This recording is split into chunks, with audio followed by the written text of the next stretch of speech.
Twitter is introducing a way to report posts as misleading for the first time. Many of the large social media networks have been accused of not doing enough to fight the spread of disinformation during the COVID pandemic and US election campaigns. Twitter's reporting function has never offered a clear option for such posts. It said the new feature was only a test, and will only be available in a few countries to begin with. Some people in Australia, South Korea, and the United States will now see an option for its misleading when trying to report a tweet, the tech giant said. It also warned users that the system may not have a significant effect. "We're assessing if this is an effective approach, so we're starting small," the company said on its safety account. "We may not take action on and cannot respond to each report in the experiment, but your input will help us identify trends so that we can improve the speed and scale of our broader misinformation work." Twitter plans to eventually launch the feature in other countries around the world. Currently, someone reporting misinformation must choose from options such as it's suspicious or spam or it's abusive or harmful, and then narrow that down to more specific subcategories to make a report. Because the options are so specific, it can often be unclear which one to use.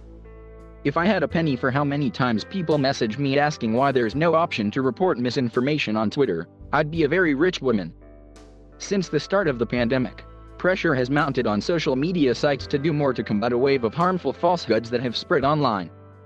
That includes unfounded conspiracies about COVID-19 and vaccines, as well as surrounding last year's US election, which went on to inspire the riots at Capitol Hill and saw US President Donald Trump's account suspended.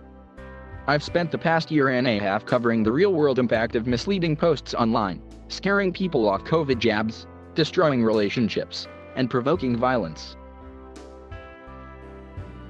Some critics argue that the option to report misinformation should have been introduced months ago to help prevent this offline harm. But the question remains, what impact will this really have? There are fears that the social media site will struggle to moderate the avalanche of content reported, including from those promoting falsehoods, who then flag accurate information as misleading. Twitter has focused on issuing suspensions and bans to accounts which consistently spread harmful COVID-19 misinformation when they come to the company's attention. It also began putting warning labels on such tweets in early 2020, announced a collaboration with news organizations as part of an attempt to debunk false information, and started a pilot scheme in January to allow a small number of people to submit notes about misleading content.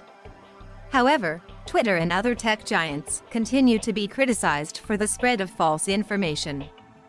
Chief executives have repeatedly appeared before U.S. politicians to answer questions about their policies, while groups such as the Center for Countering Digital Hate have accused them of not doing enough to combat vaccine misinformation, among other forms of harm.